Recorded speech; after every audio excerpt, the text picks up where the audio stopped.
Hello my dear students, welcome back to VPIC online classes. How are you all? I hope you are very well. मैं आपका हिंदी विषय अध्यापक Harish sir. आज class 10th Hindi grammar के अंतर्गत, हिंदी व्याकरण के अंतर्गत जो शीर्षक है, जो हमारा टॉपिक आज का है समास। समास आज लेकर उपस्थित हुआ हूँ। समास के विषय में आपको पिछले वीडियो में थोड़ा सा ब्रीफ कराया गया था, इसके विषय में हल्का फुल्का बताया गया था। लेकिन इस वीडियो में हम जो हमारे पाठ्यक्रम आधारित जो समास हैं उनके विषय में हम चर्चा करेंगे। तो आइए समास की सर्वप्रथम हम परिभाषा देख लेते हैं। समास की क्या परिभाषा होती है, सबसे पहले उसे जान लेते हैं कि समास क्या होता है। समास का जो शाब्दिक अर्थ होता है, समास का जो शाब्दिक अर्थ होता है वह होता है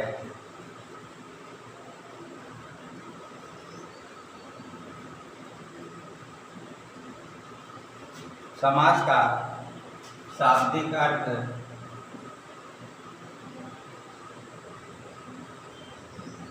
है संक्षेप।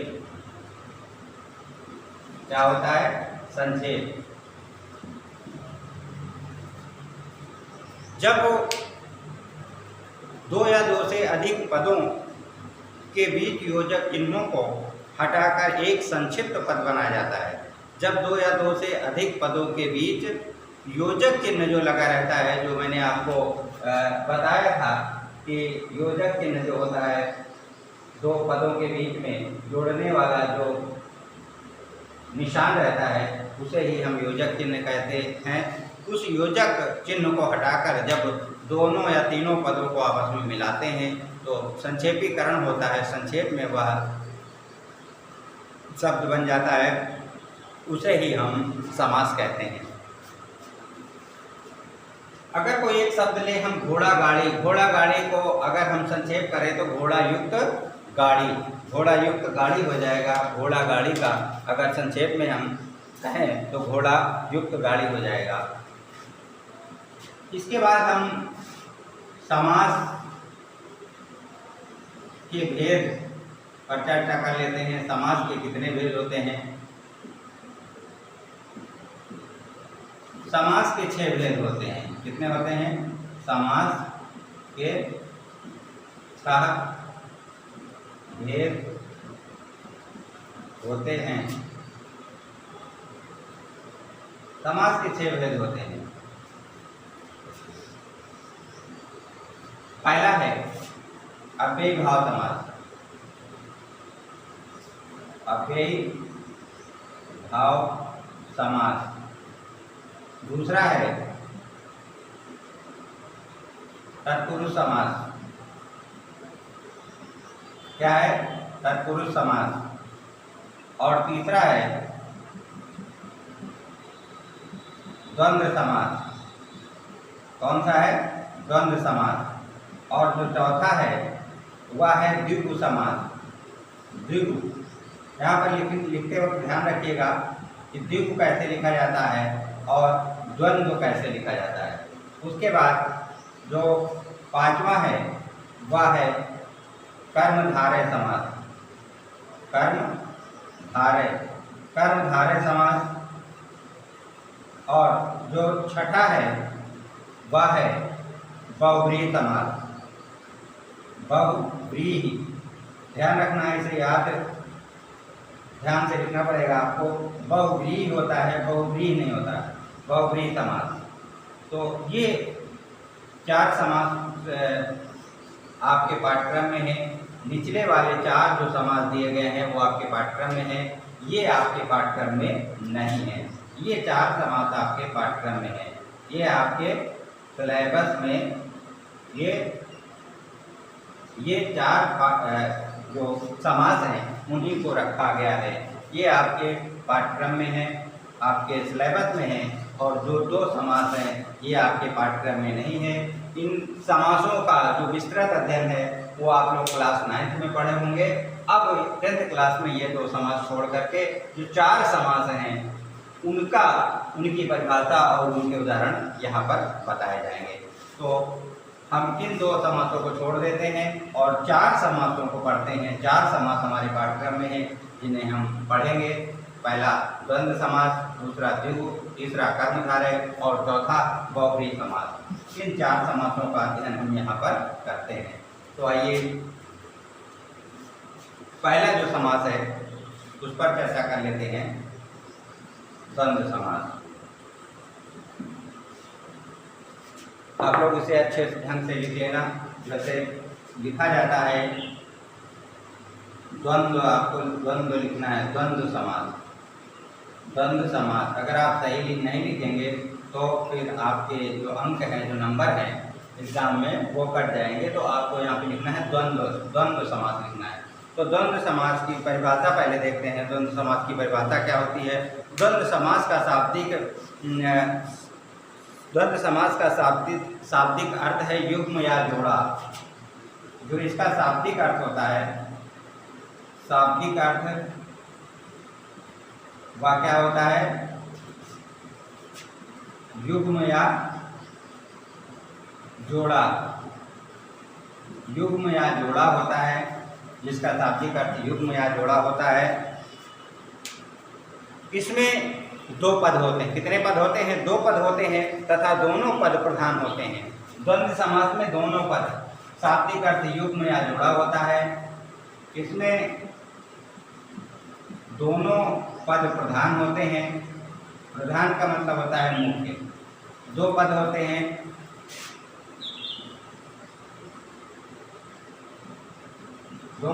हैं, और दोनों क्या होते हैं? प्रधान होते हैं। दोनों पद प्रधान होते हैं और इनका विग्रह करने पर, इन्हें तोड़ने पर, इनका विग्रह करने पर योजक चिन्ह के स्थान पर और, या, अथवा आदि शब्द आ जाते हैं। बीच में अगर इन का विग्रह करते हैं, समास विग्रह करते हैं। समास में होता है संक्षेप। संक्षेप को जब हम तोड़ते हैं, अलग अलग करते हैं, शब्दों को अलग अलग करते हैं, जब इनका विग्रह करते हैं तो जो योजक चिन्ह होता है, योजक चिन्ह के स्थान पर और, या, अथवा आदि शब्द आ जाते हैं। उदाहरण के तौर पर हम देख लेते हैं उदाहरण कौन कौन से हैं और कैसे इस प्रकार इस समास को समझा जा सकता है। यहाँ पे लाभ हानि लिखा हुआ है। लाभ हानि, इसे जब विग्रह करेंगे, इसे अलग अलग करेंगे तो ये हो जाएगा लाभ और हानि हो जाएगा। क्या हो जाएगा? लाभ और हानि। इसी प्रकार से माता पिता, योजक चिन्ह लगा देंगे। माता पिता, योजक चिन्ह का मतलब ही होता है जोड़ने वाला। माता पिता, तो इसका विग्रह करेंगे तो यहाँ पर आ जाएगा माता और पिता। क्या आ जाएगा? माता और पिता। अगला उदाहरण देख लेते हैं। गौरी शंकर।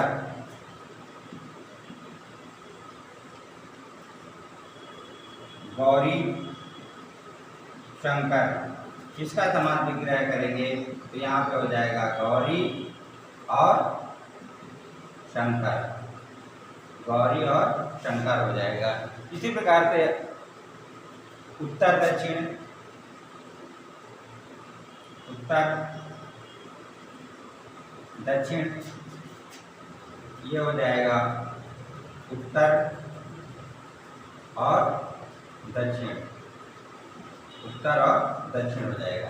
तो इस प्रकार से जो द्वंद्व समास है उसका शाब्दिक अर्थ होता है युग्म या जोड़ा, और इसमें 2 पद होते हैं, दोनों पद प्रधान होते हैं और दोनों के मध्य में योजक चिन्ह होता है। और जब इसका विग्रह करते हैं तो योजक चिन्ह के स्थान पर और, अथवा, या शब्द आ जाते हैं। तो जैसे उदाहरण के तौर पर हम देखते हैं लाभ हानि के बीच में योजक चिन्ह है, तो योजक चिन्ह के स्थान पर योजक चिन्ह हट जाएगा और यहाँ और शब्द आ जाएगा। इसमें देखिए माता पिता के मध्य में योजक चिन्ह लगा हुआ है। योजक चिन्ह को हम जैसे ही हटाएंगे यहाँ पर और शब्द आ जाएगा। योजक चिन्ह के स्थान पर और आ जाएगा। गौरी शंकर, गौरी और शंकर हो जाएगा। उत्तर दक्षिण, उत्तर दक्षिण के मध्य में योजक चिन्ह लगा हुआ, उत्तर और दक्षिण हो जाएगा। इस प्रकार से ये जो आपके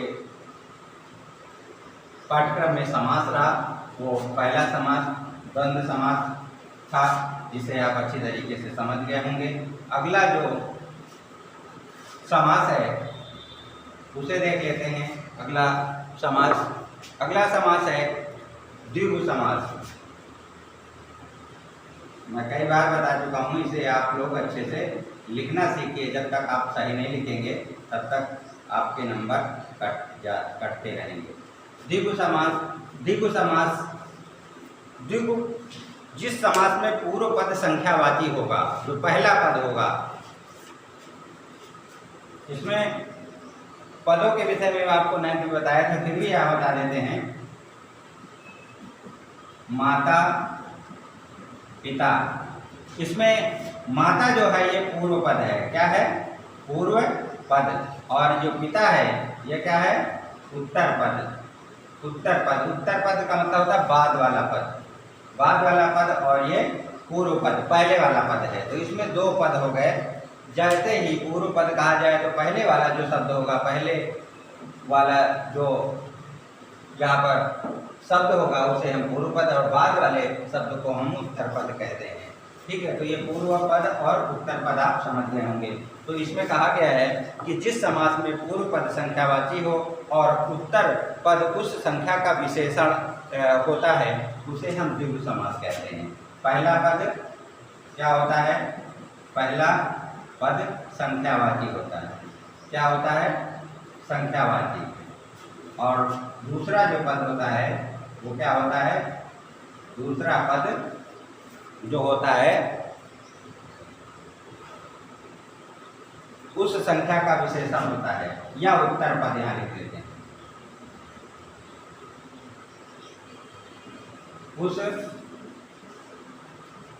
संख्या का विशेषण होता है।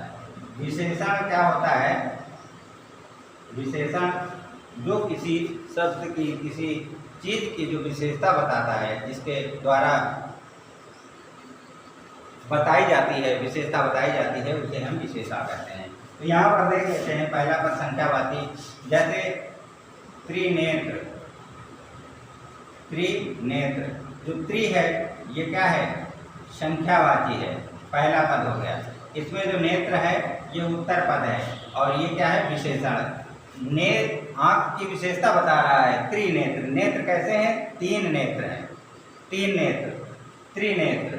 तो ये त्रि जो है पहला जो पद है वो संख्यावाची। अगर ऐसे त्रि, चौ या चतुर या फिर पंच या फिर नौ या फिर नव या फिर त्रि आ जाए तो वह जो समास होगा वह द्विगु समास होगा। उसमें द्विगु समास की यह प्रमुख विशेषता है कि पहला पद इसमें जो होता है वह संख्यावाची होता है, और जो ये दूसरा वाला उत्तर पद होता है यह इस पद की विशेषता बताता है। उत्तर पद उस संख्या का विशेषण होता है, ये विशेषण होता है। त्रि की विशेषता बता रहा है। कितने नेत्र हैं? तीन। तो ये हो गया त्रिनेत्र। यहाँ पर त्रिनेत्र होगा तो त्रिनेत्र, इसे इसका समास विग्रह करेंगे तो हो जाएगा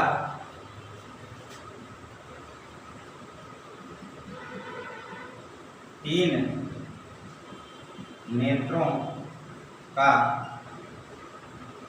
समूह। इसके बाद हम यहाँ अगला है शब्द लेते हैं पंचवटी। पंचवटी, पंच जो है वह पहला पद है और वटी जो है वो उत्तर पद है। तो पंच माने पाँच, वटी माने वृक्ष। यहाँ पे हो जाएगा 5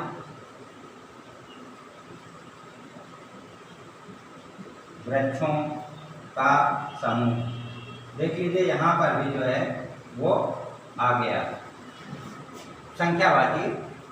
जो पहला पद है वो संख्यावाची हो गया। पंच, पंच में होता है 5। इसके बाद आगे देखते हैं चौमासा। चौमासा, अभी जो मासा होगा ये उत्तर पद होगा, और जो चौ होगा वो संख्यावाची है। तो चौमासा यहाँ पे होगा, इसका विग्रह करेंगे तो 4 मासों का समूह, 4 मासों का समूह हो जाएगा, 4 महीनों का समूह चौमासा हो जाएगा। इसी प्रकार से त्रिफला, त्रिफला, त्रि जो है पूर्व पद है और फला जो है वो उत्तर पद है। पहला पद क्या हुआ, संख्यावाची हो गया, संख्या बता रहा है, तो त्रिफला यहाँ पर हो जाएगा। अगर इसका हम समास विग्रह करेंगे तो 3 फलों का समूह हो जाएगा। क्या हो जाएगा, 3 फलों का समूह, 3 फलों का समूह। इस प्रकार से जो हमारा द्विगु समास है उसमें पहला पद संख्यावाची होता है और उत्तर पद जो होता है उस संख्या का विशेषण होता है। उत्तर पद है उस संख्या का विशेषण होता है। और ये इस प्रकार से हम जहाँ पर संख्यावाची, पहला पद अगर संख्यावाची आता है तो हम उसे समझ लेंगे, जान लेंगे कि यह जो समास है वह द्विगु समास है। ठीक है, इस प्रकार से आप ये द्विगु समास समझ गए होंगे। इसे आप PDF में और अच्छे से पढ़ लीजिएगा, आपकी समझ में आ जाएगी। अब इसके बाद हम देखते हैं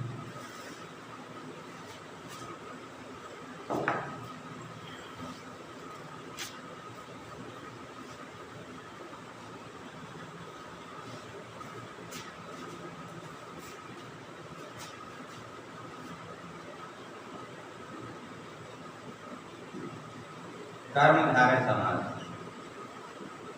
कर्मधारय समास के विषय में, कर्मधारय समास जिस समास में पहला पद विशेषण तथा दूसरा पद विशेष होता है, एक विशेषण होता है दूसरा विशेष, विशेषण और दूसरा विशेष से होता है। विशेष से वो होता है जिसके द्वारा, जिसकी विशेषता बताई जाए उसे विशेष से कहते हैं और जिसके द्वारा बताई जाए उसे विशेषण कहते हैं। इस कर्मधारय समास में विशेषण और विशेष रहता है, विशेषण और विशेष रहता है। पहला पद विशेषण होता है और दूसरा पद जो होता है वह विशेष होता है। ये प्रथम पद हो गया, प्रथम पद, और ये उत्तर पद। ये क्या हो गया, उत्तर पद हो गया। तो पहला विशेषण और उत्तर पद होगा वह विशेष हो जाएगा। जैसे इसमें हम लेते हैं नील कमल, नील कमल, नील जो है वो विशेषण है, विशेषण बताता है, और कमल जो है वह विशेष है। कमल की विशेषता बताता है नील, नीला बता रहा है, नीले रंग का है कमल। तो इसका जो समास विग्रह हो जाएगा, नीला है जो कमल, उसे हम क्या कहेंगे, नील कमल। अगला है इसी में महादेव, महादेव, महा जो होगा वह विशेषण हो जाएगा और देव जो है वह उत्तर पद हो जाएगा। तो महादेव का अगर हम यहाँ पर समास विग्रह करेंगे तो यहाँ हो जाएगा महान है, महान है जो देव, ये हो जाएगा महादेव। इसी प्रकार से और भी बहुत सारे शब्द हैं, जैसे पीताम्बर है, पीला है जो अंबर, महाकवि महान है जो कवि, दही बड़ा, दही में डूबा बड़ा, या फिर नील गगन, नीला है जो गगन, नील गगन। दूसरे पद की, उत्तर पद की जो विशेषता बताता है विशेषण कहलाता है, और विशेषण और दूसरा जो पद है विशेष है। देव जो है, देव की विशेषता विशेषण द्वारा बताई गई है, इसीलिए यहाँ पर कौन सा समास है, कर्मधारय। तो ये कर्मधारय भी आपके समझ में आ गया होगा। पहला शब्द जो होता है वह विशेषण और दूसरा शब्द जो होता है, दूसरा पद जो होता है वह विशेष होता है। अब यहाँ हम चौथा समास देखेंगे। चौथा समास है बहुव्रीहि, बहुव्रीहि समास, बहुव्रीहि। इसे बहुत ध्यान से लिखिएगा, गलत मत लिखिएगा। बहुव्रीहि होता है, बहुव्रीहि नहीं होता, बहुव्रीहि होता है। बहुव्रीहि में जिस समास में पहला पद और दूसरा पद दोनों पद प्रधान होते हैं, यहाँ पर दोनों पद प्रधान होते हैं। क्या होते हैं? दोनों पद प्रधान होते हैं। जहाँ पर दोनों पद प्रधान होते हैं। और क्या होता है? दोनों पद प्रधान होता है उसे बहुव्रीहि, दूसरा पद जिस समास में पहला पद और दूसरा पद दोनों पद प्रधान,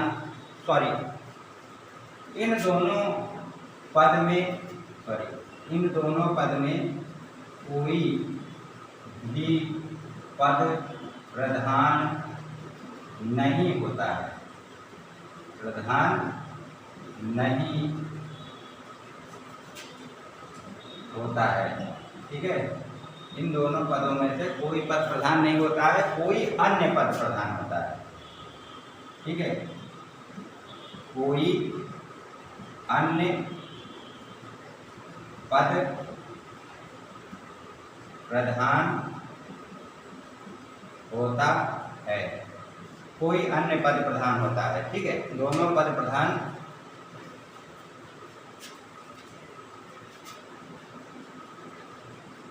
नहीं हो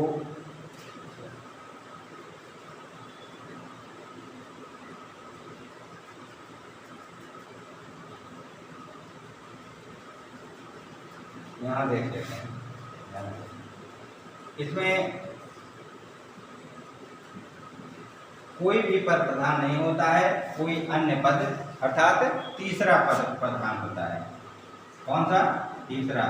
तीसरा जो पद है वह प्रधान होता है।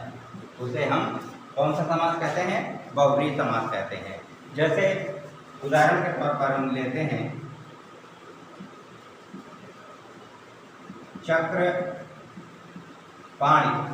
चक्रपाणि, इसका समास विग्रह होगा। चक्र है पाणि में जिसके,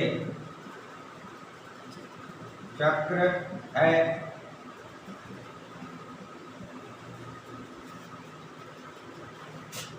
पाणि में जिसके, अर्थात क्या हो जाएगा? अर्थात विष्णु हो जाएगा। क्या हो जाएगा? विष्णु हो जाएगा। तो यहाँ पर चक्र और पाणि दोनों पद प्रधान नहीं हुए। चक्र भी प्रधान नहीं है और पाणि भी प्रधान नहीं है। चक्र है पाणि में, पाणि में होता है हाथ, चक्र है हाथ में जिसके, अर्थात वह विष्णु कहलाएगा। ये क्या हुआ? ये तीसरा पद प्रधान हो गया। ये तीसरा पद प्रधान हो गया या अन्य पद प्रधान हो गया। यहाँ पर दूसरा लेते हैं दशानन का अगर हम समास विग्रह करेंगे, 10 हैं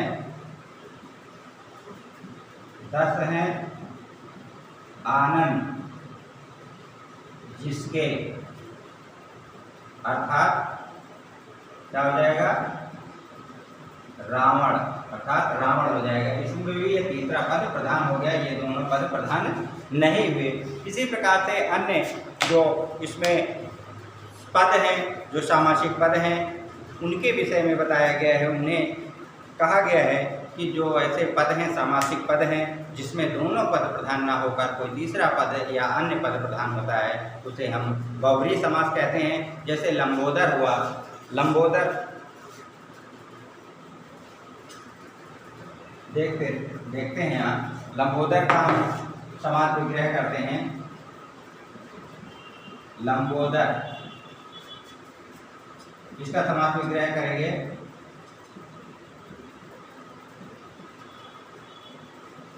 लंबा है उदर, उदर में होता है पेट, लंबा है उदर जिसका, अर्थात क्या होगा इसका? अब लोग जानते हैं, बताइए इसका क्या होता है? अर्थात गणेश जी का जो पेट है, जो उदर है, वह लंबा है। लंबा उदर होने के कारण, लंबा पेट, बड़ा पेट होने के कारण उनका एक नाम लंबोदर भी है। तो लंबा है उदर जिसका, अर्थात गणेश जी। ये तीसरा पद है। ये कौन सा पद है? ये तीसरा पद, ये क्या हो गया? प्रधान हो गया। ये तीसरा पद प्रधान हो गया। यहाँ पर बताया गया कि दोनों पद प्रधान नहीं होते हैं, कोई अन्य पद या तीसरा पद प्रधान होता है, तो यहाँ पर ये तीसरा पद प्रधान हो गया। लंबा है उदर जिसका, अर्थात गणेश।